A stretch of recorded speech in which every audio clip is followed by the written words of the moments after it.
चलिए, तो सबसे पहले आज हम पढ़ेंगे, पहले हम 1-2 दिन पढ़ेंगे वर्क डन के बारे में कि वर्क डन कैसे निकालते हैं, क्या होता है वर्क डन, है ना?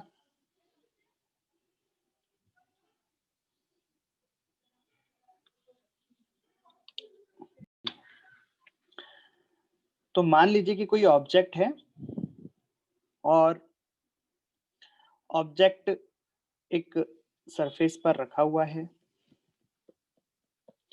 ऑब्जेक्ट पॉइंट ए से पॉइंट बी पर जाता है। पॉइंट ए से पॉइंट बी पर पहुंच गया ये ऑब्जेक्ट। मतलब अगर इसका डिस्प्लेसमेंट हम देखें तो डिस्प्लेसमेंट तो क्या हो गया? ये तो कहेंगे हम डिस्प्लेसमेंट। इसका डिस्प्लेसमेंट मान लीजिए ए से बी तक का हो गया एस। ये तो हो गया डिस्प्लेसमेंट वेक्टर, राइट। अब ये ए से बी पे आया है तो जरूर इस पे कोई ना कोई फोर्स लगा होगा, तभी तो आया है। तो मान लीजिए कि इस पर लगने वाला फोर्स हो गया ये इस डायरेक्शन में। इस पर लगने वाला फोर्स हो गया एफ इस डायरेक्शन में। धरती पे इस तरह से ब्लॉक रखा हुआ है और इस ब्लॉक का मास है एम, ठीक है। और एफ वेक्टर और एस वेक्टर के बीच में जो एंगल है वो है थीटा, ठीक। तो हमें बताना है कि इस ब्लॉक पर इस बल के द्वारा, इस फोर्स के द्वारा कितना कार्य किया गया, कितना वर्क डन हुआ। हमें क्या बताना है? Work done by the force F on this block, कि इस फोर्स ने इस ब्लॉक पर कितना कार्य किया, ठीक है। ये हमें फाइंड करना है। तो फिजिक्स में जो वर्क डन फाइंड होता है, किया गया कार्य होता है, वो होता है वर्क डन बराबर force vector dot S vector, यानी कि डिस्प्लेसमेंट वेक्टर। तो फिजिक्स में किया गया कार्य होता है force vector dot displacement vector. मतलब आपको फोर्स का डिस्प्लेसमेंट के साथ डॉट प्रोडक्ट करना पड़ेगा। इस तरीके से डिफाइंड है वर्क डन। अब जैसे दिन भर हमने कुछ ना कुछ काम किया, स्कूल गए, कॉलेज गए, कुछ हेल्प करा, होमवर्क किया, पढ़ाई की, बहुत सारा काम किया, लेकिन फिजिक्स में उसको आप वर्क डन नहीं कहोगे। वो नहीं है वर्क डन। यहाँ पे वो वर्क काम नहीं है कि आपने दिन भर में क्या क्या काम किया, वो वर्क डन नहीं है, राइट।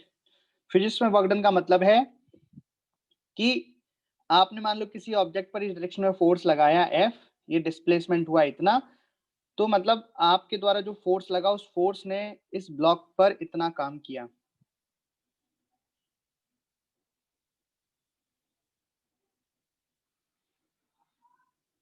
ठीक है। अब यहाँ पे हमें सारी बातों को समझना है। पहले मैं आपको डॉट प्रोडक्ट की थोड़ी सी जानकारी देता हूँ कि यहाँ पे हम इसको ऐसे भी लिख सकते हैं। हम जानते हैं, हमने डॉट प्रोडक्ट पढ़ा हुआ है पिछली क्लासों में बेसिक मैथमेटिक्स में। अगर किसी को याद नहीं आए तो रिवाइज कर सकता है पुराने वीडियोस देख के, ठीक है। तो यहाँ पे हम इसको ओपन करके लिख सकते हैं। जो डेफिनेशन होती है डॉट प्रोडक्ट की कि magnitude of F into magnitude of displacement into cos theta. यहाँ पे जो थीटा है वो थीटा क्या है? यहाँ पे थीटा है फोर्स और डिस्प्लेसमेंट के बीच में एंगल, ठीक है क्या? कौन सा एंगल है यहाँ पे? तो मैं आपको तीनों की चीजें बारे में जानकारी देता हूँ कि एफ का मतलब क्या है। एफ का मतलब है force for which we are calculating work done, right. तो एफ का मतलब क्या है यहाँ पे? फोर्स, जिसके लिए हम कैलकुलेट कर रहे हैं क्या? वर्क, ठीक है। यहाँ पे डिस्प्लेसमेंट का क्या मतलब है?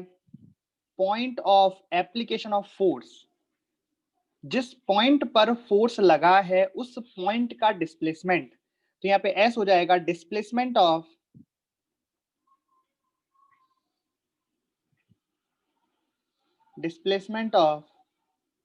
Point of application of force.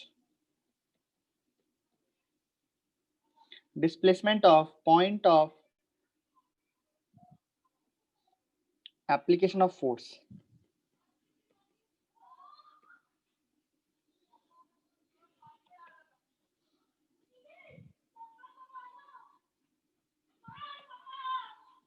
Of force मतलब जिस पॉइंट पर फोर्स अप्लाई हुआ है उस पॉइंट का डिस्प्लेसमेंट होता है। डिस्प्लेसमेंट यहाँ पे समझ में आई बात?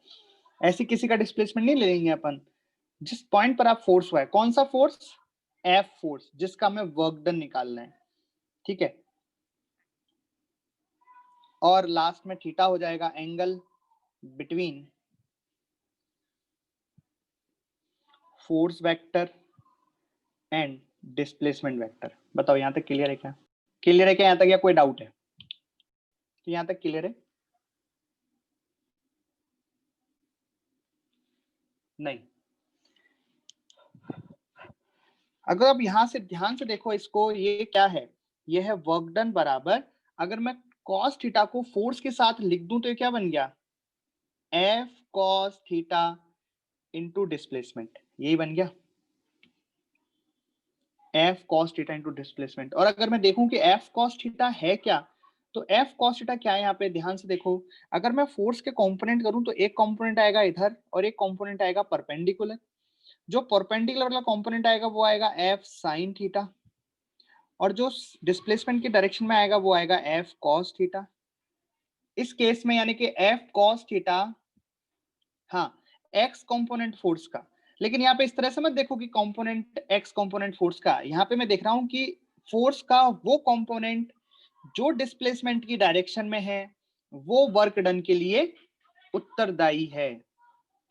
बात समझ में आई? फोर्स का वो कंपोनेंट जो डिस्प्लेसमेंट के परपेंडिकुलर है, वो इस मास पर, इस ब्लॉक पर कोई काम नहीं कर रहा है, कोई वर्क डन नहीं कर रहा है।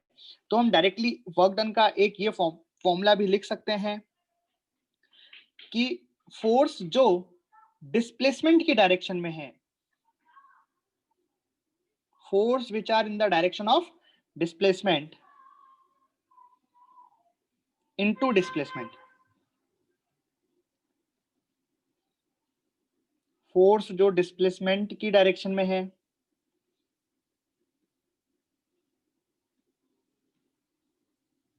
Right, into displacement. भाई बताओ, ये फॉर्मूला भी लिख सकते हैं ना, फोर्स जो डिस्प्लेसमेंट की डायरेक्शन में है इनटू डिस्प्लेसमेंट। ये भी तो हो गया इसका मतलब, फोर्स जो डिस्प्लेसमेंट की डायरेक्शन में है, तो फोर्स का वो कंपोनेंट जो डिस्प्लेसमेंट की डायरेक्शन में है, केवल वही वर्क डन के लिए उत्तरदायी है, वर्क डन के लिए जिम्मेदार है। फोर्स का वो कंपोनेंट जो डिस्प्लेसमेंट के परपेंडिकुलर डायरेक्शन में, अगर इसको हम अलग से फोर्स बोले तो उसका तो डिस्प्लेसमेंट के साथ कितना एंगल हो गया, एक तरीके से 90 डिग्री। तो एफ साइन थीटा की वजह से तो वर्क डन कितना आ गया, 0। मतलब ये जो एफ साइन थीटा है, इसने इस ब्लॉक पर कोई वर्क डन नहीं किया। जो वर्क डन किया है सब कुछ फोर्स के इस वाले कंपोनेंट ने ही किया है। अरे बताओ, बात क्लियर है क्या यहाँ तक? अब बात कर लेते हैं, एक और बात इसमें है, वैसे वो उतनी ज्यादा काम नहीं आती, लेकिन हाँ हम उसके बारे में पढ़ सकते हैं। जैसे यहाँ मैंने फोर्स को cos थीटा के साथ लिखा, वैसे ही यहाँ पे मैंने फोर्स को अलग रख देता हूँ और डिस्प्लेसमेंट को cos थीटा के साथ लेता हूँ। तो बेसिकली इस बार ये क्या हो गया, डिस्प्लेसमेंट का वो कंपोनेंट जो फोर्स की डायरेक्शन में। देखो अगर यहाँ पे हम डिस्प्लेसमेंट के कंपोनेंट करें, जैसे ये फोर्स है, फोर्स को रहने दो, ये डिस्प्लेसमेंट के कंपोनेंट करते हैं, तो डिस्प्लेसमेंट के दो कंपोनेंट होंगे, एक तो इस तरफ और एक इस तरफ। तो यहाँ पे डिस्प्लेसमेंट का वो कंपोनेंट जो फोर्स की डायरेक्शन में है, वो भी लिख सकते हैं, तो वो भी वर्क डन होगा। तो आप अगर डिस्प्लेसमेंट के कंपोनेंट करो जो एक फोर्स की डायरेक्शन में, कई बार हो सकता है ना कि फोर्स के कंपोनेंट हम नहीं कर पाए किसी वजह से, लेकिन वहां हम अगर डिस्प्लेसमेंट के कंपोनेंट कर पाए तो वो भी कर सकते हैं, कि डिस्प्लेसमेंट का कंपोनेंट जो फोर्स की डायरेक्शन में है, केवल वही वर्क डन के लिए जिम्मेदार होगा। कैसे? देखो भाई, यहाँ पे एस cos थीटा लिख दिया मैंने, तो इसका मतलब ये हो गया। अरे बात समझ में आई क्या?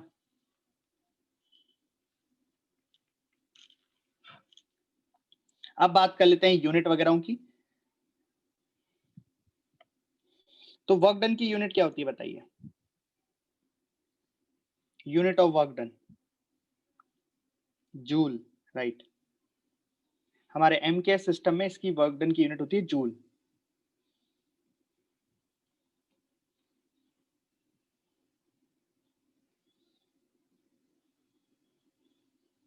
जे से रिप्रेजेंट करते हैं। बताओ ये कैसी क्वांटिटी है, स्केलर क्वांटिटी है या वेक्टर क्वांटिटी है? ये वर्क डन स्केलर क्वांटिटी है, very good, because dot product है ये, और हम जानते हैं डॉट प्रोडक्ट क्या होता है, स्केलर होता है। डॉट प्रोडक्ट को हम स्केलर प्रोडक्ट भी कहते हैं, है ना। अच्छा, यूनिट जूल भी हो गई, एक तो जूल हो गई किसमें, एमकेएस सिस्टम में, जो हम ये लेते हैं ना, मीटर, किलोमीटर। अच्छा, एक सीजीएस सिस्टम भी होता है जिसमें सेंटीमीटर, ग्राम ये सब नापते हैं ना, तो वहां पे यूनिट क्या हो जाती है पता है आपको? वर्क डन की unit in the CGS system आपने सुनी होगी, नहीं सुनी हो तो देखो, अर्ग बोलते हैं, अर्ग। ये किस में होती है? सीजीएस सिस्टम में। मतलब जहाँ पे दूरी को हम सेंटीमीटर में लेते हैं और मास को हम ग्राम में लेते हैं, वहां पे एनर्जी को हम अर्ग में लेते हैं। ठीक है। अच्छा, कन्वर्जन भी होता है इनका कि 1 जूल बराबर 10⁷ अर्ग के बराबर होता है। ठीक, बताओ ये बात क्लियर हो गई? यहाँ तक कोई दिक्कत है किसी को तो बोल दो, ये हमने जो जो पढ़ा है अभी। बताओ, वर्क डन पॉजिटिव होता है, नेगेटिव होता है, या जीरो होता है, या तीनों हो सकता है?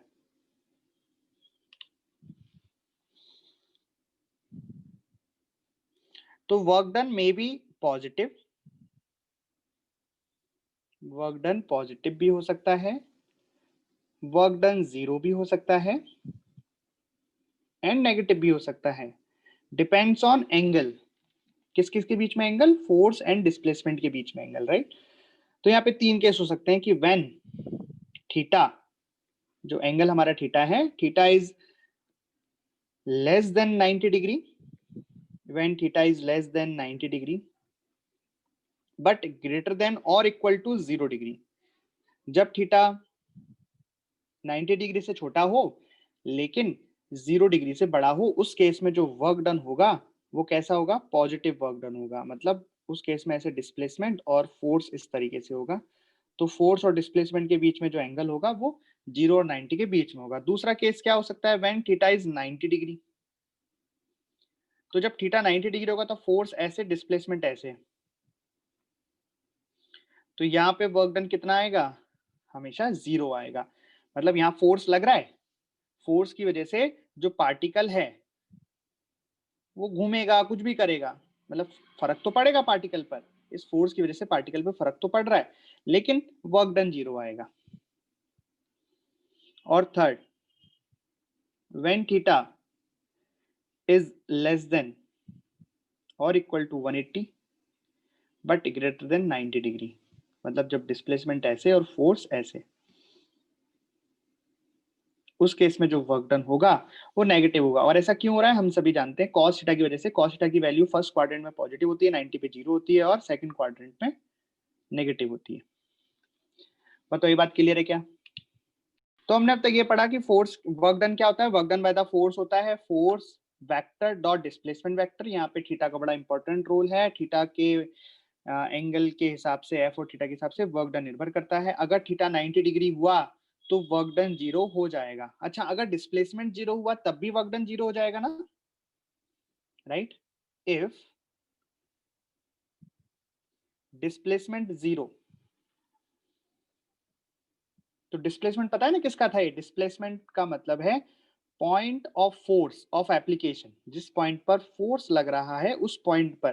तो इस केस में वर्क डन भी क्या हो जाएगा? 0, ऑब्वियस है। जैसे मेरे को बताओ कि एक रिजिड बॉल है, रिजिड बॉल, समझ रहे हो? रिजिड बॉल,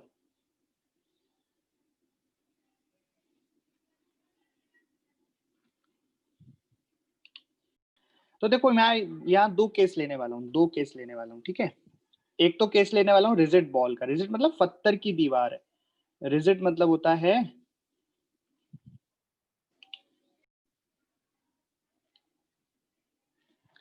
ये रबर की बॉल है, रबर की, ठीक है। रबर की बॉल क्या होगी? इस रिजिड बॉडी, रिजिड वॉल से टकराएगी, बॉल हिल नहीं सकती है ना, रिजिड बॉल से टकराएगी, फिर क्या होगा? ये ऐसे बॉल कुछ दबेगी, दबेगी, है ना, मतलब कुछ भी होगा। रबर की बॉल है, टकराएगी इससे, रिजिड बॉल से, है ना, तो क्या लगेगा? नॉर्मल फोर्स लगेगा। तो जब बॉल, मतलब गेंद दीवार से टकरा रही है इस वक्त, इस पर क्या फोर्स लग रहा है? Normal force. तो बताओ work done by the normal force क्या आएगा? 0 आएगा। क्यों आएगा बताओ? क्योंकि यहाँ पे फोर्स तो लग रहा है, पर क्या डिस्प्लेसमेंट है क्या किसी का? भाई यहाँ पे ये जो बॉल, ये जो गेंद है, ये पॉइंट यहाँ पे चिपका रहेगा ना जितनी देर के लिए बॉल इस पे टकरा रही है। बहुत मामूली सा टाइम है वो, खैर ये बात तो सच है कि वो टाइम कितना है, बहुत मामूली है जिस वक्त के लिए बॉल इसे टकराएगी और टकरा के वापस आएगी। पर उस मामूली से समय के लिए भी नॉर्मल फोर्स तो लगेगा इस पे। पर वो जो नॉर्मल फोर्स लगेगा, फोर्स तो लग रहा है, लेकिन बॉल का क्या, बॉल के जिस पॉइंट पर नॉर्मल लग रहा है उसका क्या डिस्प्लेसमेंट है क्या? डिस्प्लेसमेंट क्या है यहाँ पे बॉल का, बॉल के उस पॉइंट का जिस पॉइंट पर फोर्स लग रहा है उसका डिस्प्लेसमेंट है 0, इसलिए वर्क डन क्या आ गया 0। लेकिन यही मैं अगर बॉल यानी गेंद तो वही लूं, रबर की गेंद तो वही है, लेकिन यहाँ पे जो मैंने दीवार ली है, ये दीवार कठोर दीवार नहीं ले रहा हूँ इस बार, मैं फॉर्म की दीवार ले रहा हूँ, गद्दी की दीवार ले रहा हूँ, कोई इलास्टिक दीवार ले रहा हूँ। समझ रहे हो दीवार कैसी है? कोई गद्दी वाली दीवार है, कोई इलास्टिक दीवार है, मतलब कठोर दीवार नहीं है इस बार। ध्यान से देखना। तो इस बार जैसे ही बॉल इससे टकराएगी, जैसे ही बॉल इस दीवार से टकराएगी, वैसे ही ये दीवार कैसी हो जाएगी, ऐसे मुड़ जाएगी ना, क्योंकि इलास्टिक दीवार है। ऐसी कुछ तो हाइपोथेटिकल केस ले रहा हूं, मतलब अगर इलास्टिक की दीवार हुई तो ऐसे हो जाएगी। उस वक्त भी इस पे नॉर्मल लगेगा। मतलब देखो पहले दीवार कैसी थी, पहले दीवार ऐसी थी, बॉल टकराई, अब नॉर्मल तो यहीं से लगना स्टार्ट हो गया ना यार, बताओ। इसी पॉइंट से नॉर्मल लगना स्टार्ट हो गया, जैसे ही बॉल इस दीवार से टकराई नॉर्मल लगना स्टार्ट हो गया, फिर नॉर्मल इधर लग रहा है और बॉल जो है इस दीवार को ऐसे धक्का मारते हुए इस शेप में ले आई। अब मेरे को बताओ क्या यहाँ पे वर्क डन होगा क्या? बस इतना बता दो, क्या यहाँ पे वर्क डन होगा क्या इस नॉर्मल फोर्स के द्वारा जो बॉल पर लगा है, गेंद पर लगा है, यहाँ वर्क डन होगा क्या, हाँ कि ना? चलो अगर आप कह रहे हो वर्क डन होगा तो फिर साथ में ये भी बता दो कि work done by the normal force on the गेंद, वर्क डन जो होगा वो पॉजिटिव होगा कि नेगेटिव होगा? भाई पहली बात तो वर्क डन तो होगा, वर्क डन तो होगा, इस नॉर्मल फोर्स का वर्क डन तो होगा। ये जो नॉर्मल फोर्स है वो गेंद पर तो इधर लगा है और दीवार पर भी तो लगेगा, दीवार पर रिएक्शन इधर लगेगा। तो बताओ चलो, दोनों ही बता दो। वर्क डब्ल्यू एन का मतलब हो गया work done by the normal force on the wall and the ball, दोनों ही बताने हैं आपको। ऑन द वॉल यानी दीवार पर, दोनों तरफ ही लगेगा, यहाँ पे भी लगेगा और यहाँ भी लगेगा। फर्स्ट वाले केस में आंसर क्या आना चाहिए, पॉजिटिव या नेगेटिव? जल्दी से, गेंद पर जो वर्क डन आएगा नॉर्मल फोर्स का वो पॉजिटिव आएगा कि नेगेटिव? जल्दी से। तो आप यहाँ देखोगे, हाँ सही सही जवाब एकदम उदय, पलक सबका सही जवाब है कि देखो यहाँ नॉर्मल फोर्स इधर लग रहा है और डिस्प्लेसमेंट इधर हुआ है, मतलब एंगल कितना हो गया बेसिकली 180 डिग्री, 180 डिग्री। इसलिए यहाँ पे जो वर्क डन आया वो कैसा आया, नेगेटिव आया। और अगर दीवार के लिए देखें तो दीवार का डिस्प्लेसमेंट जिस तरफ हुआ उसी तरफ तो फोर्स लगा नॉर्मल, मतलब 0 डिग्री लगा है एंगल, तो यहाँ पे कितना आ जाएगा, पॉजिटिव वर्क डन आ जाएगा। तो यहाँ पे देखा आपने point of point point of force, displacement of point of force की बात हुई है यहाँ पे, उस बिंदु के विस्थापन की बात हुई है जहां पर फोर्स लगा है, इस बिंदु पर फोर्स लगा है और इसका विस्थापन हुआ, राइट। तो ये बात ध्यान रखें कि जब भी आप वर्क डन में विस्थापन लिखें तो उस बिंदु का विस्थापन लिखें जिस बिंदु पर फोर्स फोर्स लग रहा है, ठीक है। जिस बिंदु पर फोर्स लग रहा है उसका विस्थापन आप देखोगे तो सही रहेगा। क्लियर है क्या? तो ये क्वेश्चन करना है आपको, इसमें आपको बताना है कि एक सिस्टम है t बराबर 0 से स्टार्ट हुआ है, यहाँ पे 100 न्यूटन का फोर्स लगाया है, तो 5 सेकंड बाद, मतलब 5 सेकंड में है ना, टेंशन का वर्क डन क्या होगा, ग्रेविटेशन का वर्क डन क्या होगा, और 5 सेकंड के बाद ब्लॉक की वेलोसिटी क्या होगी।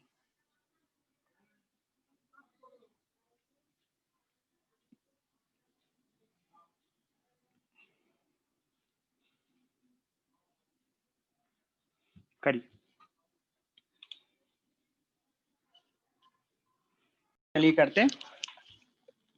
तो हमें 5 सेकंड में वर्क डन फाइंड करना है। 5 सेकंड में वर्क डन कितना होगा, तो वर्क डन का फॉर्मूला होता है फोर्स इनटू डिस्प्लेसमेंट। तो फोर्स निकालना पड़ेगा पहले, तो फिर डिस्प्लेसमेंट फाइंड करना पड़ेगा, और डिस्प्लेसमेंट के लिए हमें क्या है, डिस्प्लेसमेंट कैसे निकालेंगे, उसके लिए एक्सेलरेशन फाइंड करना पड़ेगा। इनिशियल वेलोसिटी 0 है तो s बराबर ut plus half t square, ऐसे कुछ कुछ करके निकालेंगे, है ना।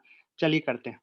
तो हम बनाते हैं बीडी 5 kg के ब्लॉक का, ठीक है। तो 5 kg के ब्लॉक पर नीचे तो कितना लगेगा, 50 mg लगेगा। ऊपर क्या लगेगा, टेंशन। अच्छा, टेंशन की वैल्यू कितनी हो जाएगी बताओ। टेंशन की वैल्यू हो जाएगी यहाँ पे 100 न्यूटन। क्यों, क्योंकि देखो ये रस्सी है, रस्सी मासलेस है, आइडियल रस्सी है, तो जितना फोर्स यहाँ लगेगा उतना ही फोर्स टी, तो टी बराबर एफ, और इधर टी होके 100 न्यूटन लग जाएगा। तो आप आसानी से इस पे क्या निकाल सकते हो, सब हमें साफ साफ दिख रहा है कि एक्सेलरेशन ऊपर की तरफ होगा, और एक्सेलरेशन कितना हो जाएगा, 100 माइनस 50 बराबर एम ए। तो कितना आ गया एक्सेलरेशन, 10 मीटर पर सेकंड स्क्वायर आ गया। बताओ, एक्सेलरेशन निकालने में तो किसी को दिक्कत नहीं है ना। अब हम पहले डिस्प्लेसमेंट निकाल लेते हैं कि डिस्प्लेसमेंट इन 5 सेकंड। तो इनिशियल वेलोसिटी क्या है, 0। एक्सेलरेशन क्या है, 10 मीटर पर सेकंड स्क्वायर ऊपर की तरफ। टाइम क्या है, 5 सेकंड। तो डिस्प्लेसमेंट के लिए इक्वेशन लगा देंगे, s बराबर ut plus half a t square, क्योंकि एक्सेलरेशन यहाँ पे कांस्टेंट है तो इक्वेशन लगा सकते हैं। तो डिस्प्लेसमेंट कितना आ जाएगा, ut हो जाएगा 0 प्लस हाफ, एक्सेलरेशन कितना आ जाएगा 10, और टी स्क्वायर हो जाएगा 25, 5 का स्क्वायर, तो यहाँ से कितना आ गया 125 मीटर। तो ये डिस्प्लेसमेंट आ गया 125 मीटर। बहुत बढ़िया। अब हम पहले सवाल का आंसर देते हैं कि work done by the tension force. तो हम सभी जानते हैं क्या होता है, F S cos theta, F S cos theta. तो जल्दी से बताओ फोर्स कितना हो जाएगा, टेंशन फोर्स कितना है, हमें साफ साफ दिखाई दे रहा है 100, ठीक है। डिस्प्लेसमेंट कितना अभी अभी निकाला हमने 125। बताओ कॉस थीटा की वैल्यू कितनी आ जाएगी, कॉस थीटा की वैल्यू जल्दी से। भाई देखो ना, डिस्प्लेसमेंट किधर होगा, डायग्राम में देखो डिस्प्लेसमेंट किधर होगा, ऊपर होगा पार्टिकल का डिस्प्लेसमेंट। पार्टिकल का डिस्प्लेसमेंट ऊपर होगा, टेंशन भी ऊपर है, तो कॉस थीटा कितना हो जाएगा यहाँ पे, कॉस 0। तो कॉस 0 तो +1 होता है, तो कितना आ जाएगा यहाँ पे 12,500 जूल। ये आ जाएगा work done by the tension.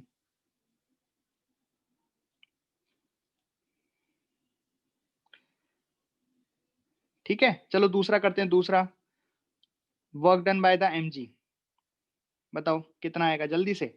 Work done by the mg force, mg force का वर्क डन कितना आएगा,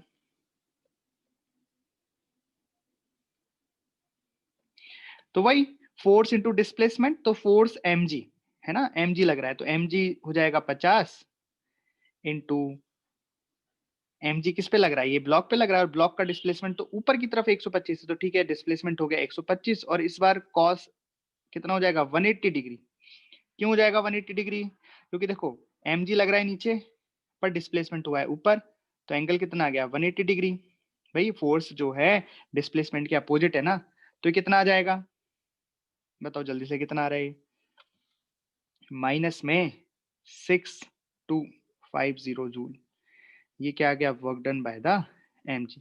अच्छा मैंने एक सवाल पूछा नहीं, लेकिन हाँ बोनस में एक सवाल पूछ लेता हूँ। चलो अगर आपसे पूछ लिया जाता कि work done by the total force कितना आता, work done by the total force, तो work done by the total force कितना आ जाता,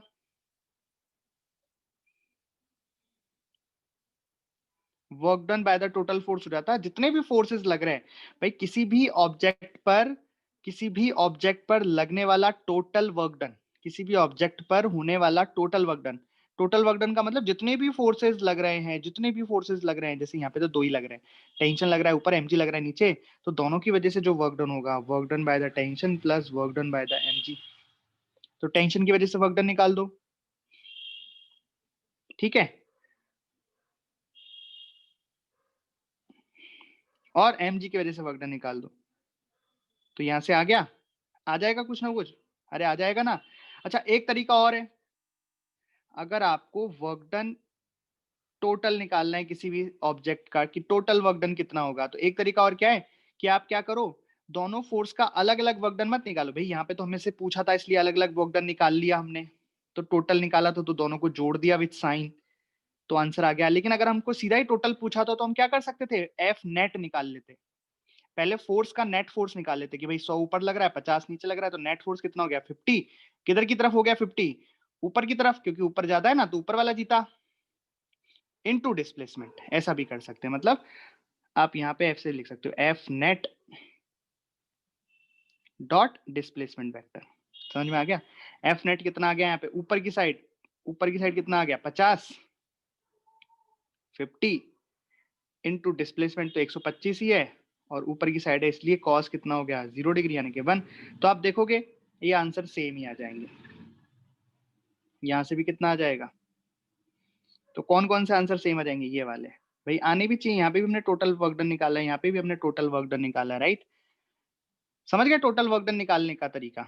यहाँ पे आप टोटल वर्क डन, कभी आपको किसी ऑब्जेक्ट पर का टोटल वर्क डन निकालना हो, किसी ऑब्जेक्ट पर टोटल कार्य कितना हुआ है, कितना कार्य हुआ है ना, फोर्स ने कितना काम किया है, तो आप या तो सभी तरह के वर्क डन निकाल, जितने भी फोर्स लग रहे हैं सभी का वर्क डन निकाल, उनको टोटल कर लो, या फिर पहले नेट फोर्स निकाल लो और फिर वर्क डन निकाल दो। अरे बात समझ में आ गई क्या।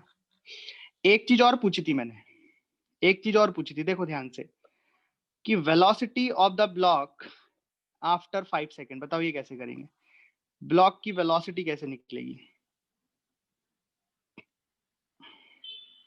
तो कुछ नहीं, v बराबर u प्लस 80। u कितना हो गया 0, एक्सेलरेशन है 10, टाइम कितना है 5, तो कितना आ गया बताओ 50 मीटर पर सेकेंड।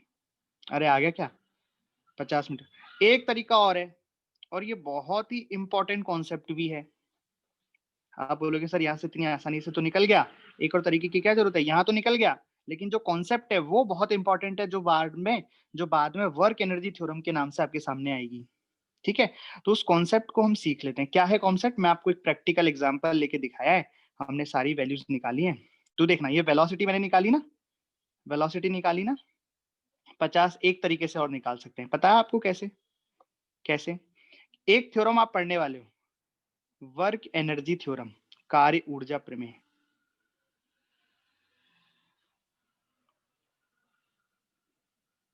ठीक है, कार्य ऊर्जा प्रमेय क्या होती है कि वर्क डन बाय ऑल या work done total, work done bye all the forces बोल दो उसको, या वर्क डन टोटल बोल दो, कि किसी ऑब्जेक्ट पर हुआ टोटल वर्क डन बराबर होता है चेंज इन काइनेटिक एनर्जी, गतिज ऊर्जा में परिवर्तन, गतिज ऊर्जा फाइनल माइनस गतिज ऊर्जा इनिशियल, अंतिम गतिज ऊर्जा माइनस प्रारंभिक गतिज ऊर्जा। ठीक है, तो वर्क डन टोटल तो हमने निकाला है 6250, लिख देते हैं 6250।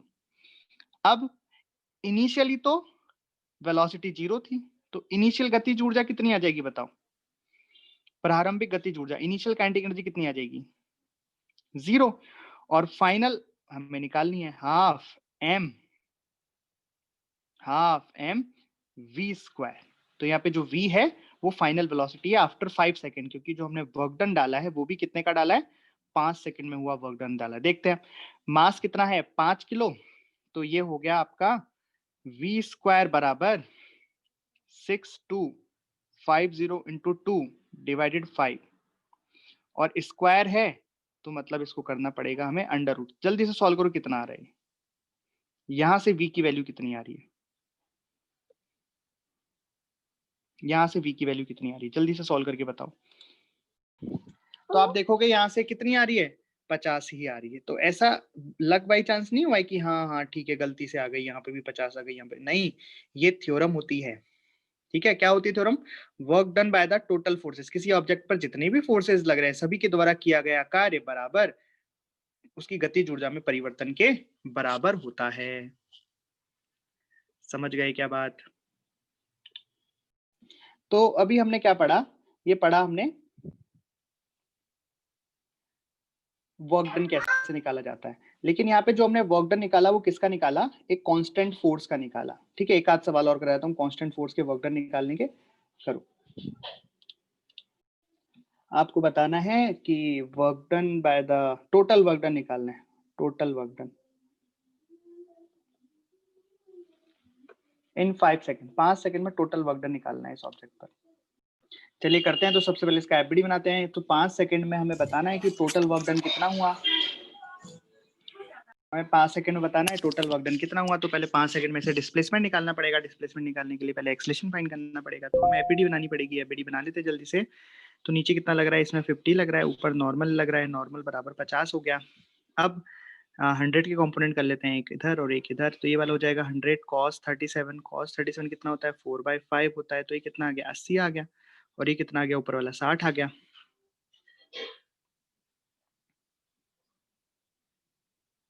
है ना। तो क्या यहाँ पे वाई डायरेक्शन में इक्विलिब्रियम है क्या, हो ही नहीं सकता। ऊपर की साइड लग रहा है 60 न्यूटन, नीचे की साइड लग रहा है 50 न्यूटन। ये तो वाई डायरेक्शन में उड़ रहा है, राइट। तो इसके पास तो क्या होगा, आगे की साइड भी कोई एक्सलेशन होगा, ऊपर की साइड भी एक्सलेशन होगा। तो कुछ इसका पाथ कुछ इस तरीके से आएगा। तो ये एक्स में भी चलेगा, वाई में भी उड़ेगा, राइट।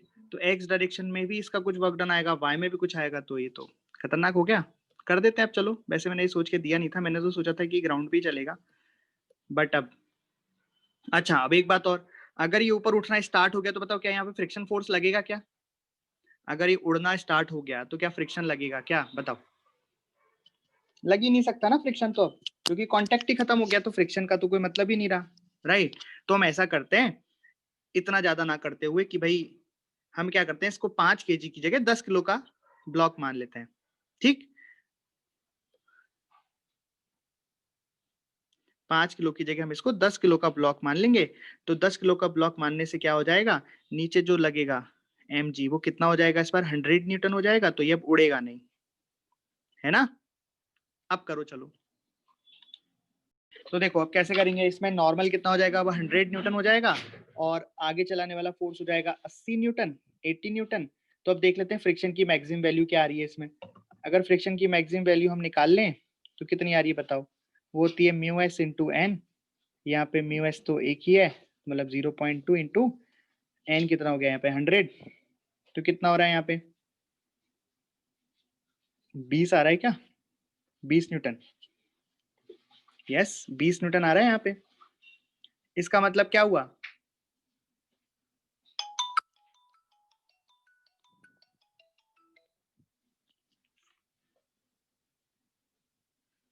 चलेगा, बिल्कुल चलेगा। आगे 80 लग रहा है, पीछे फ्रिक्शन की मैक्सिमम वैल्यू 20 हो सकती है। तो बताओ एक्सेलरेशन कितना आ गया इसका, एक्सेलरेशन कितना आ गया, 80 माइनस 20 डिवाइडेड बाय 10। सही लिखा है मैंने। नेट फोर्स कितना हो गया, आगे 80, पीछे 6, पीछे सॉरी 20, और वेट हो गया इसका, मास हो गया इसका 10। चलिए कितना आ गया ये, 6 मीटर पर सेकंड स्क्वायर। तो बताओ 5 सेकंड में इसका डिस्प्लेसमेंट कितना आ जाएगा, एस बराबर u t plus half t square से यू तो 0 हो गया, तो half a t square 75 metre, right.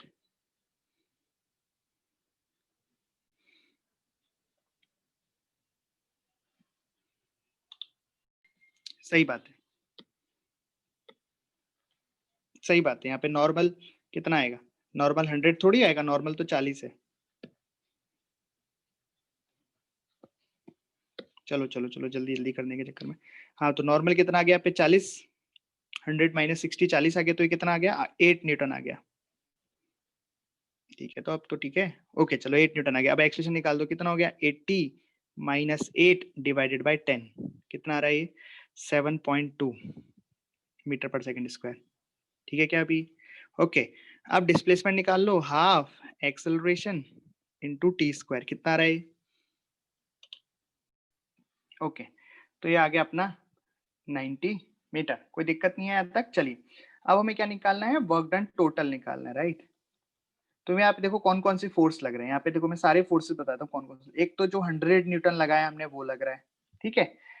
Plus एक यहाँ पे जो फ्रिक्शन लगाया था, फ्रिक्शन लगेगा मतलब फ्रिक्शन लग रहा है, तो उसका भी वर्क डन लिखना पड़ेगा। प्लस नॉर्मल फोर्स भी तो लग ही रहा है, तो नॉर्मल का भी वर्क डन लिखना पड़ेगा, राइट। तो 3 फोर्स लग रहे हैं यहाँ पे बेसिकली। एक तो 100 लग रहा है इस तरफ जो हमने लगाया है, एक पीछे फ्रिक्शन लगेगा जो सरफेस लगाएगी, और सरफेस ही नॉर्मल भी लगाएगी। तो 3 फोर्स लग रहे हैं। तो जैसे कि मैंने आपको सिखाया, अगर आपको टोटल वर्क डन निकालना है तो टोटल फोर्स निकाल लो पहले, और फिर उसको F net dot S factor कर दो, ऐसा कर दो, या फिर तीनों का अलग अलग वर्क डन निकाल के और जोड़ दो, सेम आंसर आएगा, राइट। चलो बताओ 100 का वर्क डन कितना आएगा जल्दी से? 100 न्यूटन फोर्स का वर्क डन क्या आएगा? F S cos theta, right? तो डिस्प्लेसमेंट किधर हुआ है? डिस्प्लेसमेंट हुई है आगे और फोर्स लगा ऐसे 100, तो दोनों के बीच में एंगल कितना है? 37 डिग्री, राइट? या फिर ऐसा भी कर सकते हो कि आगे की साइड फोर्स कितना लग रहा है? 80, तो F cos theta into 90, right? तो बेसिकली कितना हो जाएगा? 80 इंटू 90, प्लस में कि माइनस में? प्लस में। क्यों हो जाएगा प्लस में? कि जिस डायरेक्शन में फोर्स है उसी डायरेक्शन में डिस्प्लेसमेंट भी है। फ्रिक्शन का वर्क डन कितना आएगा बताओ? तो फ्रिक्शन का वर्क डन आएगा फ्रिक्शन फोर्स इंटू डिस्प्लेसमेंट। अब फ्रिक्शन फोर्स किधर लगेगी? फ्रिक्शन फोर्स पीछे लगेगी, अरे बोलिए। और फ्रिक्शन कितना लगेगी? ये लग रहा है 8 लग रहा है ना? तो डिस्प्लेसमेंट आगे है, फ्रिक्शन पीछे है, तो नेगेटिव आएगा, इतना आएगा। अब बताओ नॉर्मल द्वारा वर्क डन कितना आएगा? Work done by the normal force 0 आएगा यहाँ पे। क्यों आएगा work done by the normal force 0? Because normal तो ऊपर लग रहा है, डिस्प्लेसमेंट आगे है, तो 90 डिग्री, राइट? किसी को कोई दिक्कत है वर्क डन लिखने में? अब बस वर्क डन लिख लिया है आपने तो टोटल वर्क डन भी आसानी से निकाल लो। ये हो गया 7200 माइनस 720, राइट? कितना आया? अच्छा चलो mg भी लिखना है, mg भी लिख लो। वर्क डन बाय mg, तो बताओ work done by the mg कितना आएगा? mg फोर्स का वर्क डन कितना आएगा? तो mg भी किधर लग रहा है? mg नीचे लग रहा है और डिस्प्लेसमेंट किधर है? आगे, तो ये भी कितना हो गया? 90 डिग्री। तो mg का वर्क डन भी कितना आएगा? 0, बिल्कुल लिखेंगे, ठीक है? लेकिन उसका वर्क डन कितना आ जाएगा? 0 आ जाएगा। ओके, तो ये आ गया 6480 मीटर। ठीक हो गया? अगला करते हैं। चलिए ये क्वेश्चन है, इसमें जो थीटा है, theta is greater than angle of repose. Repose angle से थीटा ज्यादा दे रखा है, मतलब यहाँ पे ब्लॉक 100% फिसलेगा और ब्लॉक को हमने ऊपर से छोड़ा है एकदम इंक्लाइन प्लेन के, ठीक है? ये नीचे आ जाएगा ब्लॉक। तो आपको बताना है इसमें work done by the mg क्या होगा, फिर आपको बताना है work done by the normal क्या होगा। इंक्लाइन प्लेन फिक्स है, इंक्लाइन प्लेन कहीं भी खिसक विसक नहीं रहा है। और आपको बताना होगा फ्रिक्शन, ये सॉरी, हाँ, friction force, work done by the friction force क्या होगा। जल्दी से करो ये वाला। mg के द्वारा किया गया कार्य ब्लॉक m पर, नॉर्मल कितना वर्क डन करेगा ब्लॉक m पर, और फ्रिक्शन ने कितना वर्क डन किया ब्लॉक m पर।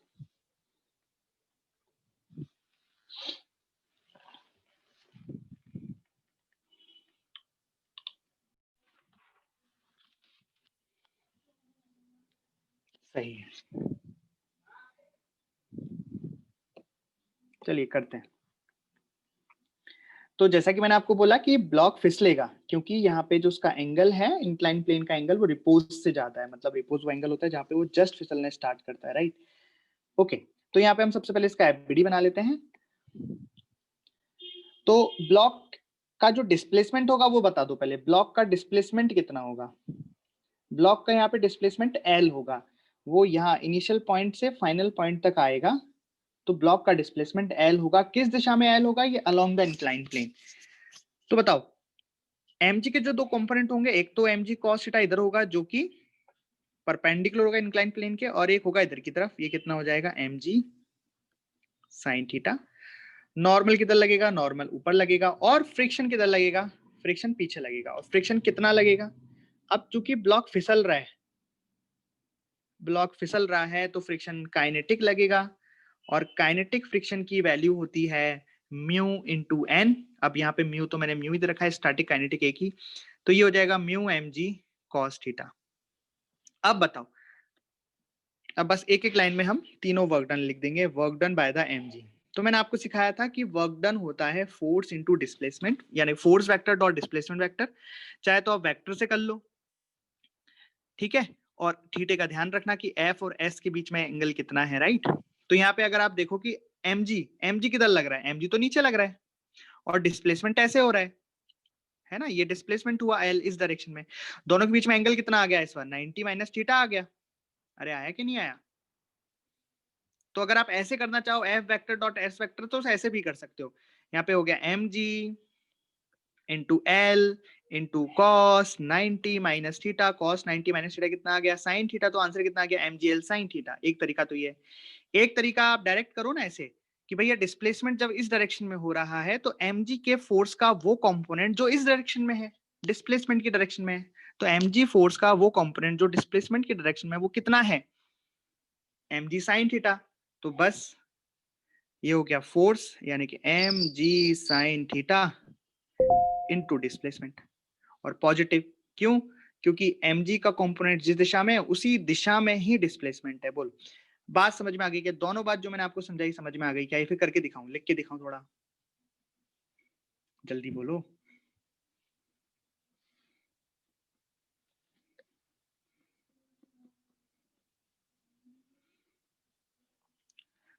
अब work done by the friction की बात आ गई, तो देखो ठीक है लिख देते हैं work done by the friction. तो डिस्प्लेसमेंट किधर हो रहा है, डिस्प्लेसमेंट तो आगे हो रहा है, और फ्रिक्शन किधर लग रहा है, जस्ट अपोजिट, तो एंगल कितना हो गया 180 डिग्री। तो पहली बात तो क्लियर हो गई कि फ्रिक्शन का वर्क डन यहाँ पे कैसा आएगा, नेगेटिव आएगा। भैया ये ऐसे मैं नहीं कह रहा हूँ कि फ्रिक्शन का वर्क डन हमेशा नेगेटिव आता है, जरूरी नहीं है, यहाँ पे नेगेटिव आएगा। ठीक है, फोर्स कितना लग रहा है, mu m g cos theta force लग रहा है, और डिस्प्लेसमेंट हो गया एल, तो ये क्या आ गया, फ्रिक्शन का वर्क डन आ गया, mu m g cos theta into L. अरे आ गया क्या, अच्छा चलो एक चीज और बताता हूँ मैं इसमें आपको, एक चीज और बताता हूँ जल्दी से, कि अगर ये वाली लेंथ में कह देता, इसकी हाइट कह देता, मतलब एक तो हाइट कह देता हूं मैं और एक कह देता हूं इसकी ये, तो अगर इंक्लाइन प्लेन की हाइट को मैं h कह दूं, तो h को l के टर्म में क्या लिख सकता हूं मैं, l साइन थीटा। ठीक है, और नीचे वाली लेंथ को मैं अगर x कह दूं, तो x को क्या लिख सकता हूं मैं, l cos थीटा। अरे लिख सकता हूं, बोलो लिख सकता हूं क्या,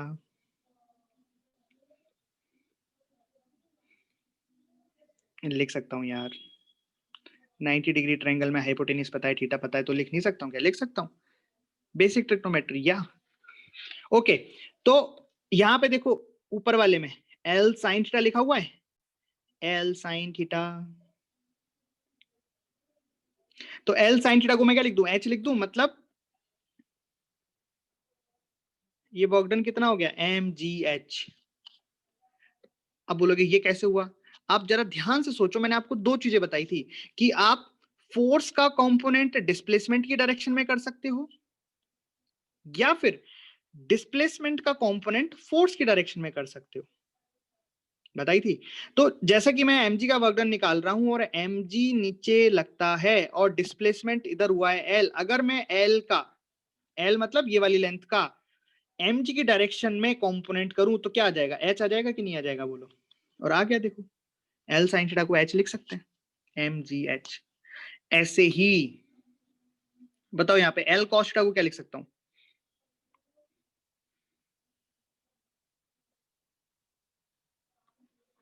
x लिख सकता हूं। तो देखो फ्रिक्शन का वर्क डन कितना आ गया, minus mu m g x. मैंने क्या किया, l cos थीटा को x लिख दिया, मतलब ये वाली लेंथ, मतलब जो mg का वर्क डन है वो तो इस हाइट पे डिपेंड कर रहा है, और फ्रिक्शन का वर्क डन लेंथ पे डिपेंड कर रहा है, जितनी बड़ी लेंथ होगी उतना ज्यादा।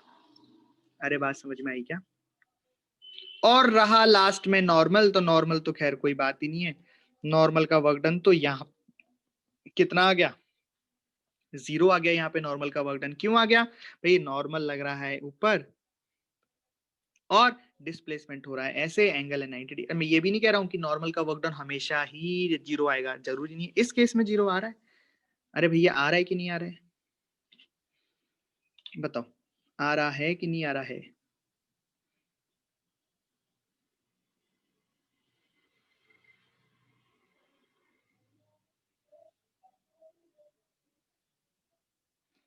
ठीक है क्लियर, किसी को कोई डाउट इसमें पूरे क्वेश्चन में,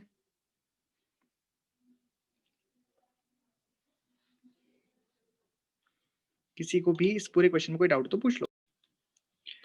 यहाँ पे एक ब्लॉक है मास m, और इस ब्लॉक को यहाँ से छोड़ा गया है, ये ऐसे फिसलता हुआ बी पर आएगा। आपको यहाँ पे work done by the mg लिखना है, और आपको यहाँ लिखना है work done by the normal force. समझ गए, दोबारा बोल देता हूँ, यहाँ पे जो ब्लॉक है मास m का वो आ रहा है a से b पर, तो a से b तक आने में mg का वर्क डन कितना होगा, और इसकी रेडियस r दे रखी है इस कटोरी की। रेडियस r दे रखी, ठीक है।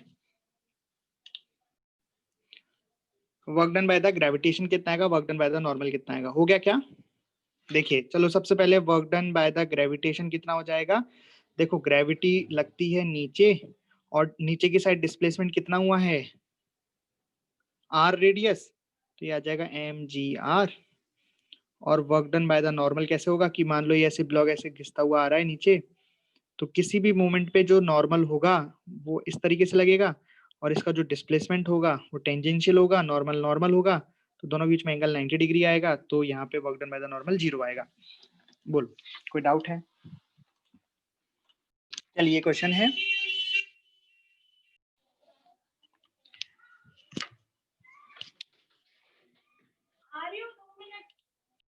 चलिए सॉल्व करते हैं ना। मैं क्वेश्चन क्या है बता देता हूँ। इसमें जो ब्लॉक है m मास का,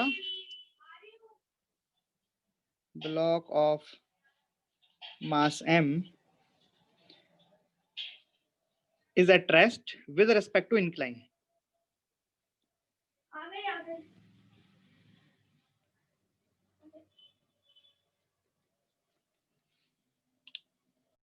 तो क्या क्वेश्चन है, समझ में आ गया आपको?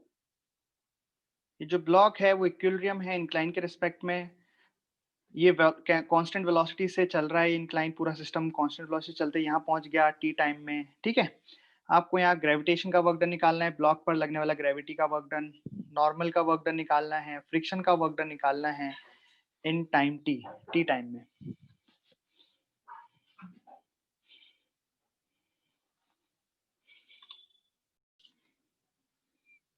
कोई दे रहा है क्या आंसर?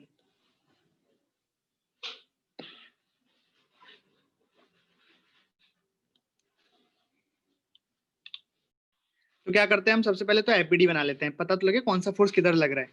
तो ग्रेविटेशन फोर्स किधर लगता है, ग्रेविटेशन फोर्स लगता है नीचे mg।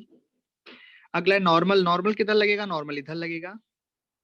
और फ्रिक्शन किधर लगेगा, फ्रिक्शन इधर लगेगा, ठीक है। अब पहले बता लेते हैं भाई, एम ग्रेविटेशन फोर्स तो mg लगता है, कोई दिक्कत नहीं है। नॉर्मल फोर्स कितना लगेगा यहाँ पे वो बता लेते हैं एक बार। नॉर्मल फोर्स लगेगा, नॉर्मल फोर्स होगा यहाँ पे mg cos थीटा। क्यों? हम ग्रेविटेशन के सॉरी ग्रेविटी फोर्स के वो करेंगे, इस तरीके से कंपोनेंट करेंगे, तो आप देखोगे कि ग्रेविटी का जब कंपोनेंट किए तो इस साइड आ गया और इस साइड आ गया mg sin थीटा, और ये आ गया mg cos थीटा। अब आप देखोगे ध्यान से कि ये तो इक्विलिब्रियम में है विद रिस्पेक्ट टू इंक्लाइन, रुका हुआ है ना ये तो, और वेलोसिटी भी कांस्टेंट है, तो कोई सूडो का भी लफड़ा नहीं है। सूडो तो कब आता है, जब कोई एक्सेलरेशन आता है, यहाँ एक्सेलरेशन थोड़े ना है, तो बस वेलोसिटी है चल रही है, ठीक है। ये इक्विलिब्रियम में है, इसका मतलब क्या है, ये जरूर जो फ्रिक्शन लग रहा है वो कौन सा लग रहा है, स्टैटिक लग रहा है, राइट। और स्टैटिक फ्रिक्शन कितना होता है, जितना आगे लगता है उतना ही पीछे लगता है। मतलब यहाँ पे जो फ्रिक्शन की वैल्यू है वो कितनी हो जाएगी, mg sin थीटा के बराबर हो जाएगी। बोलो होगी कि नहीं होगी, बताओ भाई। यहाँ पे आप बोलोगे कि इक्विलिब्रियम में कैसे है, इक्विलिब्रियम में कैसे भाई, कि जो यहाँ पे स्टैटिक है, फ्रिक्शन की जो मैक्सिमम वैल्यू है बहुत ज्यादा है।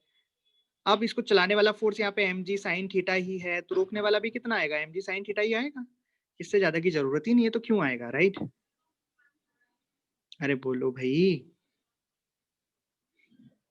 हाँ, तो हमने नॉर्मल फोर्स निकाल लिया और डायरेक्शन भी बता दी, नॉर्मल फोर्स की डायरेक्शन ऐसे होगी, फ्रिक्शन फोर्स भी निकाल लिया mg sin थीटा, और उसकी डायरेक्शन बता दी हमने ऐसे होगी, और mg भी पता है हमें नीचे लगेगा, तो फोर्स तो हमारे आ गए। अब बात कर लेते हैं डिस्प्लेसमेंट की, कि डिस्प्लेसमेंट क्या हुआ, बताओ डिस्प्लेसमेंट क्या हुआ। तो अगर हम देखा है तो पार्टिकल कितने से चल रहा है, v वेलोसिटी से चल रहा है, तो t टाइम में कितना चला बताओ। तो डिस्प्लेसमेंट कितना हो गया, इस डायरेक्शन में हो गया, जिस डायरेक्शन में मैंने ये लाइन खींची है ब्लू कलर की, और कितना हो गया, velocity into time, vt। Acceleration तो है नहीं, तो डिस्प्लेसमेंट कितना हो गया, velocity into time, v into t। अरे समझ में आ गई बात। तो आपका डिस्प्लेसमेंट इस डायरेक्शन में आ गया। अरे किस डायरेक्शन में आ गया डिस्प्लेसमेंट, इस डायरेक्शन में आया। तो अगर मैं ऐसे लिख दूं, first work done by the gravitation बराबर 0, तो किस किस को शॉक लगा, कौन कौन शॉक में है कि work done by the gravitation बराबर 0, ये कैसे, या फिर आप सहमत हो मेरी बात से? देखो एम जी किधर लग रहा है, एम जी की डायरेक्शन ये है, दिमाग खुला रखें। और डिस्प्लेसमेंट किस डायरेक्शन में हो रहा है, डिस्प्लेसमेंट इस डायरेक्शन में हो रहा है। तो कितना आ गया, 90 डिग्री आ गया। तो क्या वर्क डन 0 नहीं होगा क्या, बिल्कुल होगा। चलिए अब बताइए work done by the normal force क्या होगा। तो पहली बात कि work done by the normal force कैसे निकालेंगे, फोर्स इनटू डिस्प्लेसमेंट। तो फोर्स तो हमें पता है, ये पहली बात थी कि फोर्स तो हमें पता है एम जी कॉस थीटा। ठीक है भाई, तो फोर्स लिख दिया मैंने, इनटू डिस्प्लेसमेंट भी मेरे को पता है कितना आएगा वीटी। पर अब आपको क्या निकालना है कि फोर्स एंड डिस्प्लेसमेंट के बीच में एंगल क्या होगा, बताओ। फोर्स एंड डिस्प्लेसमेंट के बीच में एंगल क्या आएगा, जल्दी से बताएगा कोई। देखो ये तो ये तो अंतर कोण थीटा हो गया, ये भी थीटा आ गया। तो ये वाला एंगल कितना आ गया, 90 माइनस थीटा। दिख गया सभी को 90 माइनस थीटा। तो मैं क्या लिख दूंगा, कॉस 90 माइनस थीटा। और कॉस 90 माइनस थीटा कितना होता है, साइन थीटा। तो ये बन गया m g cos theta into v t into sine theta. कोई दिक्कत।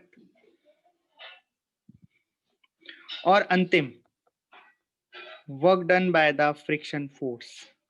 तो वापस से वही कि फ्रिक्शन फोर्स कितना है हमने निकाल लिया, ये है m g sine theta. Displacement कितना है वीटी हमने निकाल लिया। अब बस क्या लिखना है, कॉस एंगल। तो चलो एंगल निकालते हैं डायग्राम में देख के। तो बताओ डिस्प्लेसमेंट किधर है, ये रहा। फोर्स किधर लग रहा है, ये रहा। हमें कौन सा एंगल निकालना है, ये वाला एंगल निकालना है। तो ये वाला एंगल कितना हो गया, बताओ जल्दी से। भाई देखो अभी अभी हमने निकाला था कि अगर ये एंगल थीटा है तो ये एंगल कितना हो गया, थीटा। तो ये टोटल एंगल कितना हो गया, 180। भाई ये टोटल एंगल 180 है ना। हाँ शाबाश। तो हमें जो चाहिए वो हो गया 180 माइनस थीटा, राइट। तो बस हमने यहाँ लिख दिया 180 माइनस थीटा। तो कितना आ गया बताओ, m g sine theta into v t into cos 180 minus theta कितना होता है, minus of cos theta. Very good. तो ये आंसर आ गया। माइनस चाहो तो आगे लगा दो, minus of m g sine theta into v t. तो आज हमने तरह तरीके से अलग अलग तरीके से वर्क डन निकालना सीखा, सीखा ना। अलग अलग तरीके से वर्क डन निकालना सीखा, अलग अलग सवालों के द्वारा वर्क डन निकालना सीखा। कहीं पे हमने कोई फॉर्मूला लगाया, कहीं पे कोई फॉर्मूला लगाया, किसी से कहीं आसान हुआ गया, किसी से कहीं आसान हो गया। तो कुल मिला के इस तरीके से आपको देखना होता है और जरूरत के अनुसार जो फॉर्मूला ठीक लगे वो लगाना होता है, राइट। यहाँ पे इंक्लाइन प्लेन वाला क्वेश्चन किया था एक, देखो यहाँ पे हमने एम जी का वर्क डन निकाला था, एम जी का वर्क डन निकाला था, फ्रिक्शन का वर्क डन निकाला था, राइट, नॉर्मल का निकाला था। एक और कर रहे हैं हम इंक्लाइन प्लेन वाला सवाल। बस अंतर इतना है कि इस बार इंक्लाइन प्लेन जो वहां पे एकदम अच्छा था ना सीधा, यहाँ पे इंक्लाइन प्लेन में कुछ ऐसा लिख रहा हूँ। ये इंक्लाइन प्लेन है इस बार, ठीक है। और ये लेंथ वही हाइट दे रखी है h, और ये दे रखी है x, ठीक। ये h दे रखा है और ये x दे रखा है। अब हमने क्या किया, यहाँ पे एक ब्लॉक को रखा है, एक ब्लॉक है, और ब्लॉक को मूव कराते हुए ऐसे लेके आ रहे हैं नीचे, और फ्रिक्शन भी है इस पे। चलो नीचे से ले आते हैं ब्लॉक को, कहीं से भी ले आओ, नीचे से ले आओ, ऊपर से ले आओ, कोई दिक्कत नहीं है। ऐसे यहाँ पे ब्लॉक है और ब्लॉक ऊपर जा रहा है, जा रहा है, ठीक है। और फ्रिक्शन भी है यहाँ पे म्यू, कोफिशिएंट ऑफ फ्रिक्शन कितना है, म्यू, ठीक है क्या।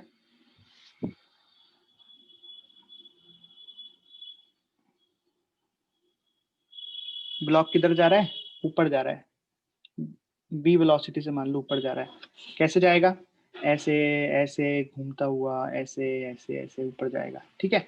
आपको यहाँ पे work done by the friction and work done by the gravitation निकालना है। देखते कौन सही जवाब देता है, कल देखते हैं कौन सही देता है, ठीक है। कल तक करो, सोचो।